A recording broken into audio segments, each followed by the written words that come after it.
In this video, we're discussing a vocab-in-context question from the SAT reading and writing section. Slightly longer paragraph, so we're going to take our time processing and understanding this wealth of information that is provided to us, and then we will come to the process of elimination. So let's just look at the sentence individually. The indigenous astronomer, now indigenous usually means like native to a particular region, faced systematic exclusion from European astronomers. So we are contrasting the indigenous astronomer from the European astronomers. So this is not, when we say indigenous astronomer here, we don't mean someone who is European, from some other part of the world. So the important thing is that this astronomer faced systematic exclusion from European astronomers, and her contributions were largely blank by academic institutions of her era. So we're talking about something that happened in the past. This contrast of indigenous versus European makes me think that we're thinking about a period in time like the colonial era, where the European powers dominated around the world, right? And from a sense of superiority, they probably did not give, respect or even due diligence to people from around the world. But you don't have to think that. You just need to know that, this is somewhere in the past. We're talking about someone who's non-European and how they were treated by European astronomers. That much of a thought process is enough in a test environment. If you have an understanding of history and you use that to sort of deep dive into the scenario, you would be spending precious time thinking about unnecessary information associated with the sentence.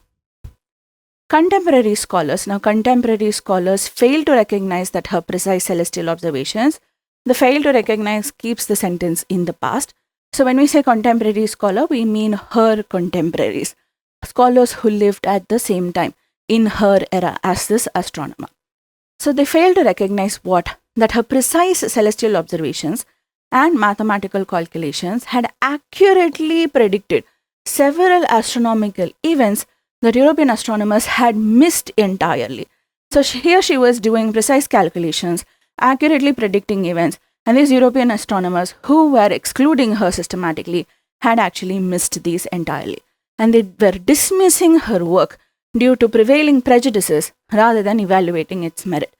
So it's not like they looked at her work and said, "Oh, I think your methodology is wrong." They were not even looking at her work. They were completely ignoring her, completely dismissing her and excluding her.